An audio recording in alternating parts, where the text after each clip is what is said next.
देखो इलस्ट्रेशन 15, इसमें हम लोग को बोल रहा है from the following information for the year ended calculate net profit before tax. Net profit before tax हम लोग को कैलकुलेट करने बोल रहा है। इसके लिए हम अलग से एक वर्किंग्स लिखवाए हैं, जिसमें हम क्लियरली लिखवाए हैं net profit before taxes and EOI. ठीक है, जो तुम्हारा पहला वाला जो हम लोग ए लिखे हैं, उसके बाद हम लिखवाए हैं ना net profit before taxes and extra ordinary item, वही बस निकालने के लिए बोला है। ये 4 मार्क्स में आता है। ठीक है, तो स्टार्ट करो। देखो ये स्टार्ट कैसे होता है, फॉर्मेट तो हम लोग के पास है। लिखो calculation of net profit after tax. सबसे पहले इसमें लिखा जाता है closing balance of PL. Format में ऐसे ही लिखा हुआ है, क्लोजिंग बैलेंस ऑफ पीएल कितना है बोलते जाओ, कितना है जो लिखा है ना, surplus that is balance in statement of PL, वो क्लोजिंग बोलो।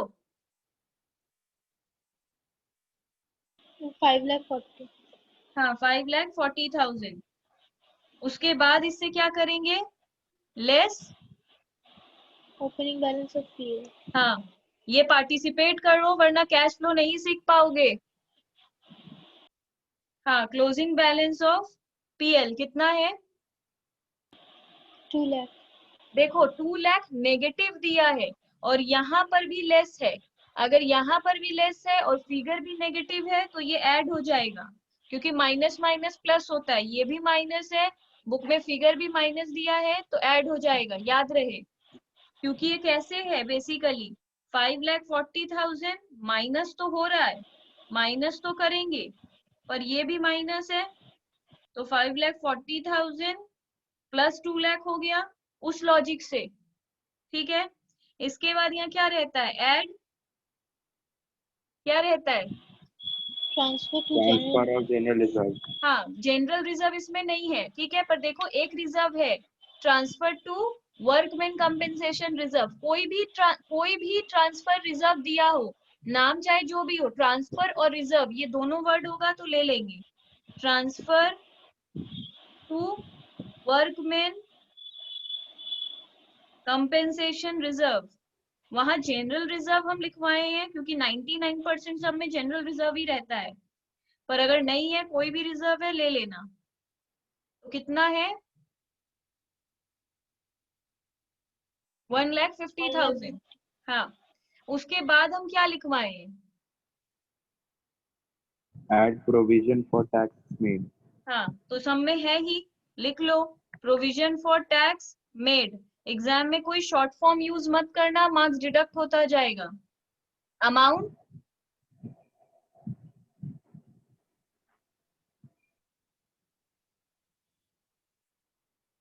अमाउंट 2,30,000। हाँ तुम लोग म्यूट मत करो, अनम्यूट ही रहो, पार्टिसिपेट करो। इसके बाद यहाँ पे क्या आता है,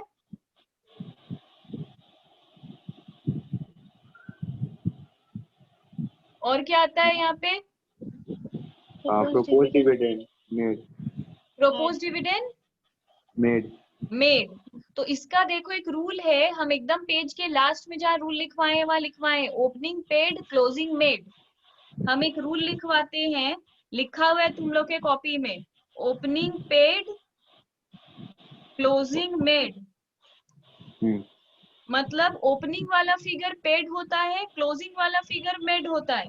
इसमें कौन सा वाला क्लोजिंग है, 2019 वाला, तो वो मेड है और यहाँ पर मेड आता है, इसलिए लेंगे एड प्रोपोज डिविडेंड मेड। और मेड कौन सा होता है, क्लोजिंग वाला मेड होता है, तो क्लोजिंग वाला ले लेंगे। कितना है,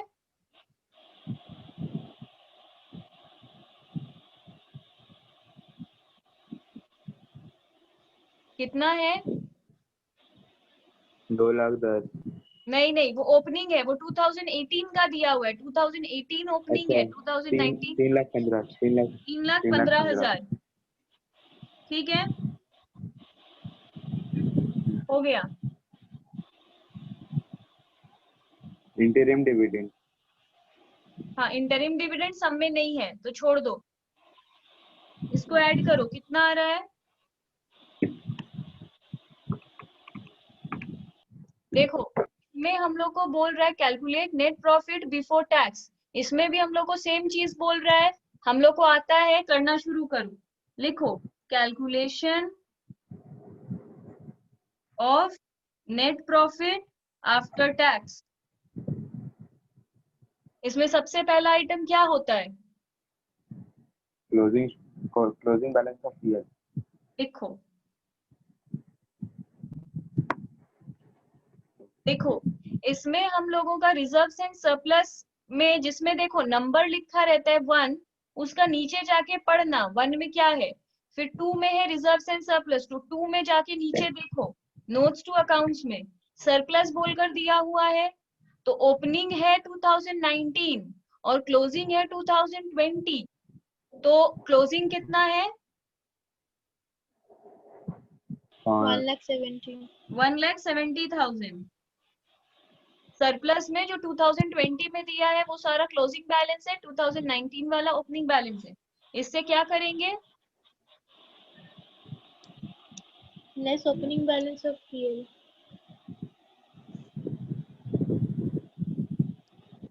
अमाउंट So 1,10,000. फिर क्या किया जाता है? We transfer to reserves. हाँ, add General reserve. Transfer to Add. General reserve. इसमें क्या करेंगे, दोनों जनरल रिजर्व का डिफरेंस लिख देंगे। कितना है दोनों जनरल रिजर्व का डिफरेंस, ओपनिंग और क्लोजिंग का?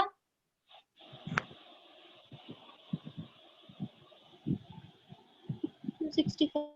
65,000। क्लोजिंग है 2,75,000, ओपनिंग है 2,10,000, तो डिफरेंस लिख दिए। दूसरा कौन सा रिजर्व दिया हुआ है?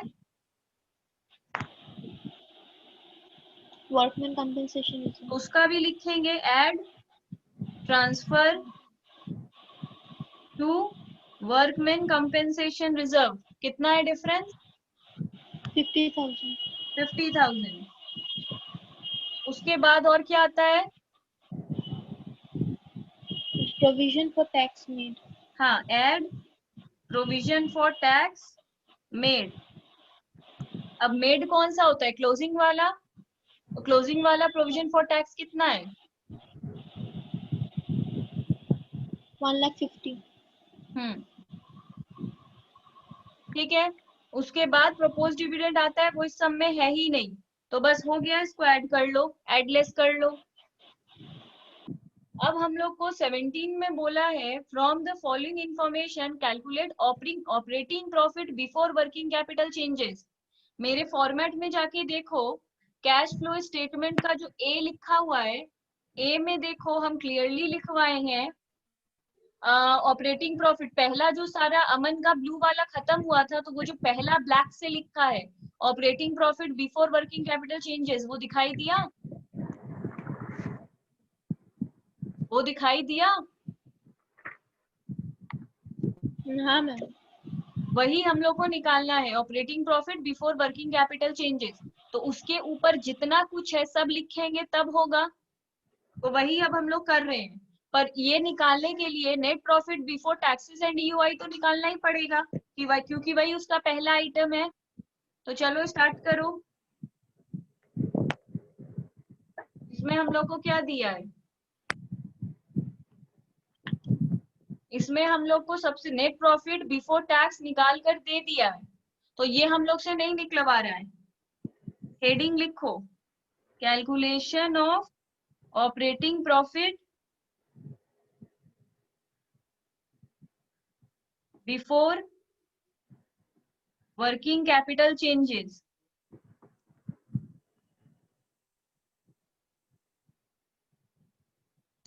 जो निकालने बोलेगा उसको ऊपर लिखेंगे पर्टिकुलर्स दो अमाउंट कॉलम। सबसे पहले क्या लिखा जाता है? A, cash flow from operating activities. ऐसे ही हम फॉर्मेट शुरू किए हैं। इसके बाद क्या रहता है? नेट प्रॉफिट बिफोर टैक्स कितना है?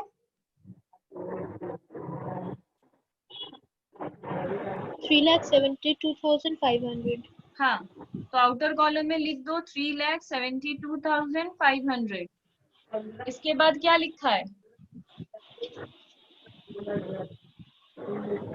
इसके बाद फॉर्मेट में क्या लिखवाए हैं हम?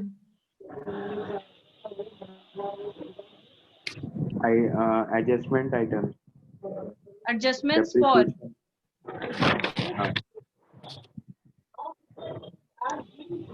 इसके अंदर क्या क्या है? डेप्रिसिएशन ऐड होगा। तो लिखो Depreciation डेप्रिसिएशन। जो जो मेरे फॉर्मेट में है वो बोलते जाना है। अब देखो, इसमें कभी ऐड और लेस नहीं लिखा जाता है। इसमें ऐड लेस नहीं लिखा जाता है। सिंबल से पता चलता है कि वो ऐड होगा या लेस होगा। ठीक है। अगर अगर ये डेबिट है, मतलब ये अगर डेबिट होता है तो ऐड होगा, क्रेडिट होता है तो लेस होगा। तो ये रूल है कि अगर डेबिट होता है तो ऐड होता है, अगर क्रेडिट आइटम है तो लेस होगा। डेप्रिसिएशन कौन सा आइटम है? दी ऐड है, डेबिट। ऐड है, क्योंकि ये डेबिट है इसलिए ऐड होगा। कितना है डेप्रिसिएशन का अमाउंट? 70,000। फिर सेकेंड आइटम मेरे फॉर्मेट में क्या है? अब देखो, फॉर्मेट वाइज नहीं जाना है। इसमें आइटम देखो, इंटरेस्ट ऑन डिबेंचर है। दूसरा आइटम सम में देखना होगा। इंटरेस्ट ऑन डिबेंचर मेरे फॉर्मेट में है इसके नीचे कहीं पर नहीं है? इंटरेस्ट पेड है। इंटरेस्ट। इंटरेस्ट पेड का मतलब होता है, डिबेंचर क्या है? एक तरीके का लोन। तो हम लोन के ऊपर इंटरेस्ट देते ही होंगे, तो उसको लिखते हैं लोग इंटरेस्ट ऑन लोन और interest on debenture. Interest paid का मतलब है जो चीज पे इंटरेस्ट दे रहे हैं। डिबेंचर के ऊपर हम इंटरेस्ट देते ही हैं। अमाउंट कितना होगा? 11,000। उसके बाद है interest on bank overdraft.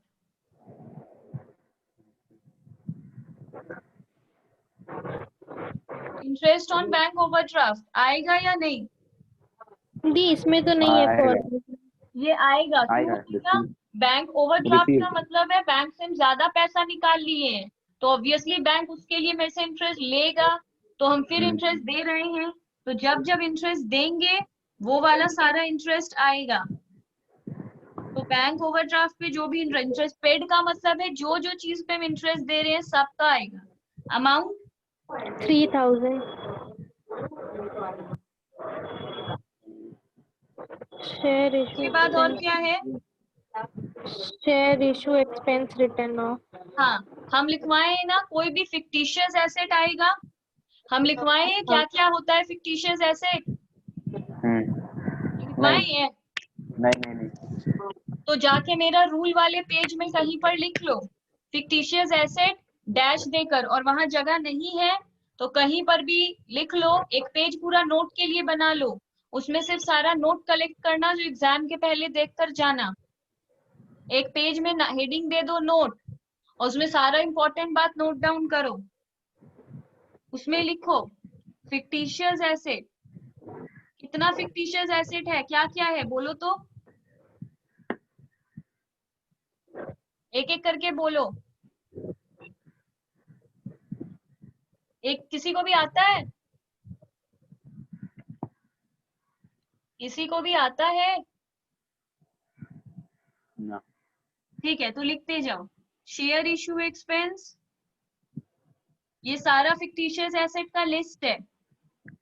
Share issue expense, miscellaneous expenditure,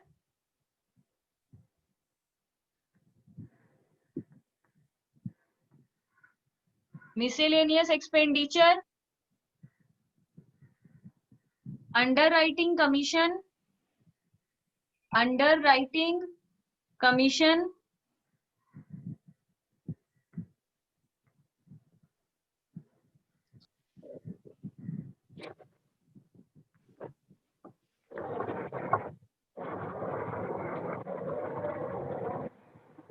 अभी म्यूट कर लो। अंडर राइटिंग कमीशन, उसके बाद है डेफर्ड एडवर्टीजमेंट एक्सपेंडिचर,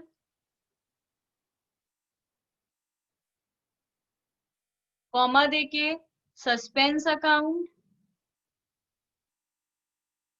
उसके बाद discount on issue of debenture या फिर शेयर्स,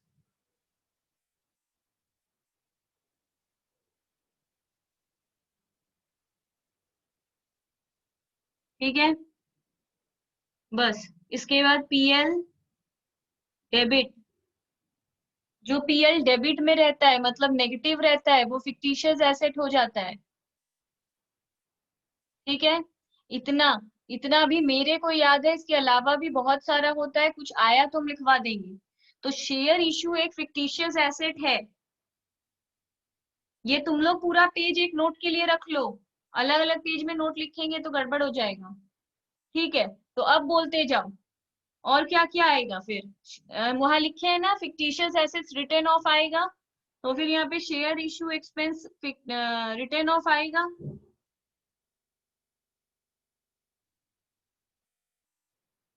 कितना है, कितना है? 5500। नेक्स्ट आइटम क्या है? Goodwill amortized। वो आएगा, हाँ वो आएगा। हाँ, हाँ, goodwill क्योंकि intangible assets एमोटाइजेशन ऑफ आएगा। इंटेंजिबल एसेट हम लिखे थे ना, intangible assets return of, intangible assets return of मतलब एमोटाइज का मतलब होता है रिटर्न ऑफ। नोट का पेज में जाके लिख लो, नोट का पेज में जाके लिख लो मैम एमोटाइजेशन। आवाज नहीं आ रहा। उसके बाद बोल रहा है एमोटाइजेशन मीनिंग इंटेंजिबल एसेट, ये नोट के पेज में जाके लिखना, इसको नोट 1 दे दो, इसको नोट 2 दे दो। Amortisation meaning intangible asset written off, तो हम अपने रूल में लिखवाए हैं इंटेंजिबल एसेट, इंटेंजिबल एसेट होगा तो हम क्लियरली लिखवाए इंटेंजिबल एसेट रिटर्न ऑफ आएगा। यहाँ पे एमोटाइज्ड गुडविल दिया है तो फिर वो आएगा। अमाउंट कितना है? 15,000। 15,000, करेक्ट। उसके बाद क्या है? Loss on sale of machinery. हाँ, हम फॉर्मेट में लिखवाए हैं कोई भी मशीन बेचने से प्रॉफिट या लॉस होता है तो वो आएगा, तो loss on sale of machinery कितना है? 15,000। उसके बाद interest and dividend received on हाँ, इन्वेस्टमेंट। ये भी आएगा, इंटरेस्ट एंड डिविडेंड रिसीव, पर ये नेगेटिव होगा, क्यों? क्योंकि ये क्रेडिट होता है, रिसीव्ड हम लोग का इनकम होता है, इनकम क्रेडिट होता है, इसलिए ये नेगेटिव होगा 23,000। कोई भी तरीके का इनकम क्रेडिट होता है और क्रेडिट माइनस होता है। फिर क्या है?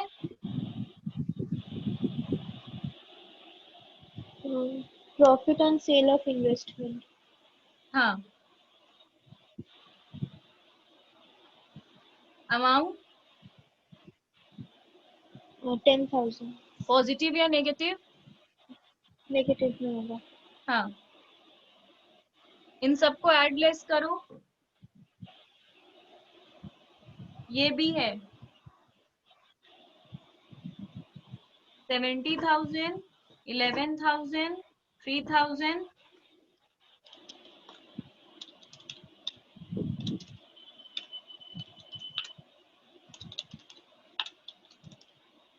कितना आया? 1,65,000। सॉरी, नहीं नहीं, 86,500। तो माइनस की कि प्लस कर दी?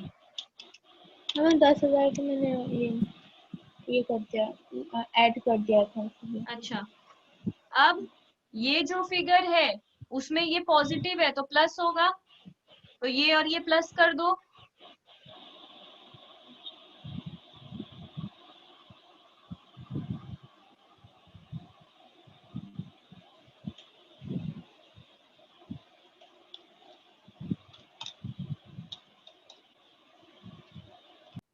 देखो इसमें जब भी हम लोग का सम में बोलेगा एडिशनल इंफॉर्मेशन है, तो जब भी एडिशनल इंफॉर्मेशन देगा जरूरी है कि जिस चीज का हम लोग को एडिशनल इंफॉर्मेशन दिया है उसका अकाउंट बना ले। ये हैबिट अभी से डालना होगा क्योंकि कॉम्प्लिकेटेड सम तक ये हैबिट में आ जाना चाहिए। तो देखो इसका additional information Neha next page में है जो हम तुमको नहीं भेजे। एक लाइन का था, depreciation for the year ended March 2020 was 1,10,000। Depreciation पीछे दिया हुआ है 1,10,000 का। तो जैसे ही हम लोग को डेप्रिसिएशन दिखेगा हम लोग वर्किंग्स में जाकर पहला अकाउंट बना लेंगे, फिक्स्ड एसेट अकाउंट। जैसे ही डेप्रिसिएशन देखेंगे फिक्स्ड एसेट अकाउंट बना लेंगे। जैसे लेजर ड्रॉ करते हैं वैसे एग्जाम में ड्रॉ करना, मतलब ऐसे ऐसे एक अमाउंट कॉलम और ऐसे। हम इतना बार बार वर्किंग्स में नहीं करते हैं, हम रफली करते हैं। हम एक बार फॉर्मेट बता दे रहे हैं, यहाँ पर्टिकुलर्स अमाउंट, यहाँ पे क्रेडिट, यहाँ पर डेबिट। इसके ऊपर प्रॉपर मार्क्स होता है। नेहा म्यूट कर लो। इसके ऊपर प्रॉपर मार्क्स होता है। अब ये हम लोग का फिक्स्ड एसेट अकाउंट क्यों बना रहे हैं? क्योंकि पीछे डेप्रिसिएशन दिया है। फिक्स्ड एसेट का बैलेंस डेबिट होता है कि क्रेडिट? डेबिट। तो Debit. यहाँ पे इसका बैलेंस लिखेंगे, to balance BD, to balance BD. इधर लिखेंगे ओपनिंग बैलेंस, क्योंकि फिक्स्ड एसेट डेबिट होता है इसलिए ओपनिंग बैलेंस इधर आएगा। फिक्स्ड एसेट का ओपनिंग बैलेंस कितना है? फिक्स्ड एसेट का ओपनिंग बैलेंस बोलो। 11,60,000। 11,60,000। और इधर लिखेंगे closing balance by balance CD. Closing balance कितना है? 14,50,000। हाँ, जब हम लोग क्लास 11 में फिक्स्ड एसेट का अकाउंट बनाते थे, मतलब मशीनरी अकाउंट बनाते थे, तो डेप्रिसिएशन कहाँ लिखते थे? टू में कि बाई में? Bye depreciation. हाँ, तो यहाँ भी लिखेंगे बाई डेप्रिसिएशन। कितना है डेप्रिसिएशन? 1,10,000। 1,10,000। अब लास्ट में इसको बैलेंस करो, देखो क्या ये टैली हो गया है?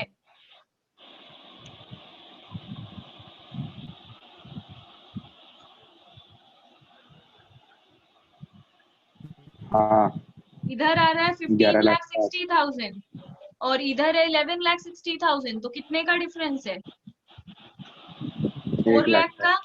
इधर अगर बैलेंस आएगा तो नाम देंगे टू बैंक ब्रैकेट में परचेज। अगर इधर बैलेंस बचेगा तो इसको नाम देंगे टू बैंक परचेज ब्रैकेट में BF, मतलब बैलेंसिंग फिगर। BF मतलब बैलेंसिंग फिगर। देखो इसमें हम लोग को बोल रहा है calculate cash flow from operating activities, तो स्टार्टिंग ऐसे ही लिखेंगे, calculation of cash flow from operating activities. इसमें पूरा बनाना है, तो पर्टिकुलर्स और दो अमाउंट कॉलम। सबसे पहले हम लोग क्या लिखते हैं? A, cash flow from operating activities. इसके नीचे लिखते हैं net profit before tax. Net profit before tax.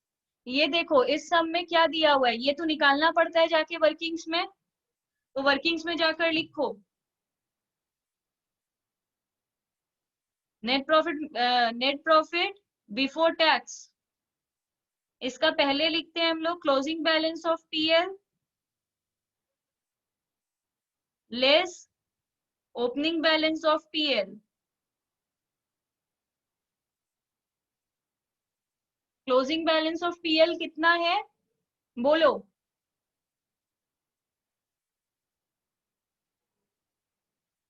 Closing balance of PL कितना है?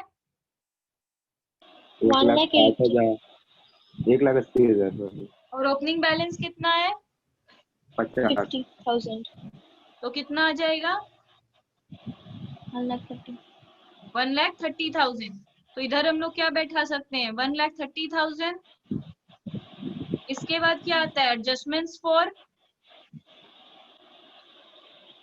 इसमें ऐसे क्या क्या आता था? डेप्रिसिएशन, ये सब कुछ भी आता था। इसमें कोई आइटम नहीं है तो वो तो है ही नहीं। ठीक है, तो यही हो जाएगा operating profit before working capital changes. जब कुछ है ही नहीं तो यही हो जाएगा operating profit before working capital changes.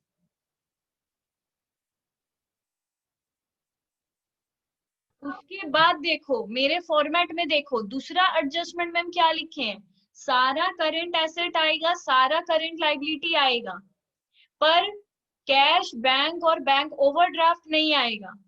दूसरा वाला जो एडजस्टमेंट्स फॉर है उसमें सारा करंट एसेट, सारा करंट लायबिलिटी आएगा, पर कैश बैंक नहीं आएगा, बैंक ओवरड्राफ्ट नहीं आएगा। तो जो सारा करंट एसेट करंट लायबिलिटी आएगा उसका रूल क्या है? करंट एसेट, देखो करंट लायबिलिटी जब बढ़ता है तब प्लस होता है। हम रूल कॉपी में लिखवा चुके हैं फॉर्मेट में। करंट लायबिलिटी जब बढ़ता है तो प्लस होता है, और करंट लायबिलिटी जब गिरता है तो माइनस होता है। करंट एसेट जब बढ़ता है तब माइनस होता है, और करंट एसेट जब गिरता है तो प्लस होता है। तो ये हम लोग को याद रखना होगा। ये कैसे याद रखा जाता है? करंट लायबिलिटी में सीधा बात होता है, बढ़ रहा है तो प्लस, गिर रहा है तो माइनस। करंट एसेट में उल्टा होता है, बढ़ रहा है तो माइनस, गिर रहा है तो प्लस।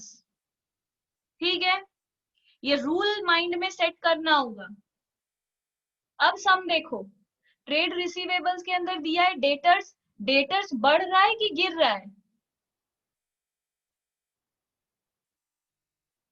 डेटर्स 2019 में था 50,000, 2020 गिर रहा है, तो decrease in debtors.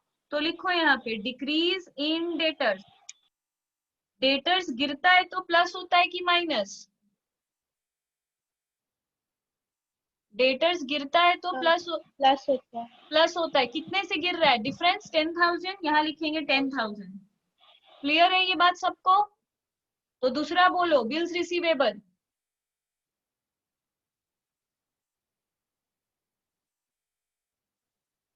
Bills receivable बढ़ रहा है तो लिखेंगे तो इंक्रीज इन बीआर। कितने से? 2,500 से। पॉजिटिव होगा कि नेगेटिव? नेगेटिव होगा ये। नेगेटिव होगा, क्योंकि बीआर करंट एसेट है। करंट एसेट बढ़ता है तो माइनस होता है। फिर है क्रेडिटर्स, वो क्या हो रहा है? हम क्रेडिटर्स कम रहा है तो लिखेंगे डिक्रीज इन क्रेडिटर्स। कितने से? ये लेस हो जाएगा, 5,000 5,000 से लेस होगा। हाँ। फिर बिल्स पेबल, बिल्स पेबल भी गिर रहा है हाँ तो ये लेस डिक्रीज होगा। इन बिल्स पेबल लेस होगा। कितने से? 15,000 से। हाँ। फिर है आउटस्टैंडिंग एक्सपेंस, गिर रहा है, सॉरी नहीं बढ़ रहा है। बढ़ रहा है। इंक्रीज इन आउटस्टैंडिंग एक्सपेंस कितने से? 200 से। पॉजिटिव रहेगा। अक्रूड इनकम, अक्रूड इनकम क्या होता है? एसेट, वो बढ़ रहा है। अक्रूड इनकम मतलब पैसा मिलना बाकी है, मिलना बाकी एसेट होता है, देना बाकी उधार होता है। तो क्या हो रहा है? इंक्रीज इन अक्रूड इनकम कितने से? मतलब लेस, माइनस 1,000 से लेस 10,000। नेगेटिव होगा। अब इन सबको एडलेस करो, बोलो कितना आएगा।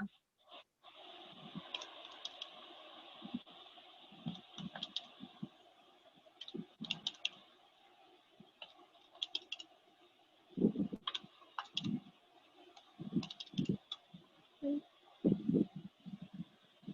13,300 नेगेटिव। लेस हाँ, नेगेटिव। तो ऊपर वाले के साथ इसको माइनस करो क्योंकि इस बार ये नेगेटिव में है। कितना आएगा? 116700। हाँ बस यही आंसर है।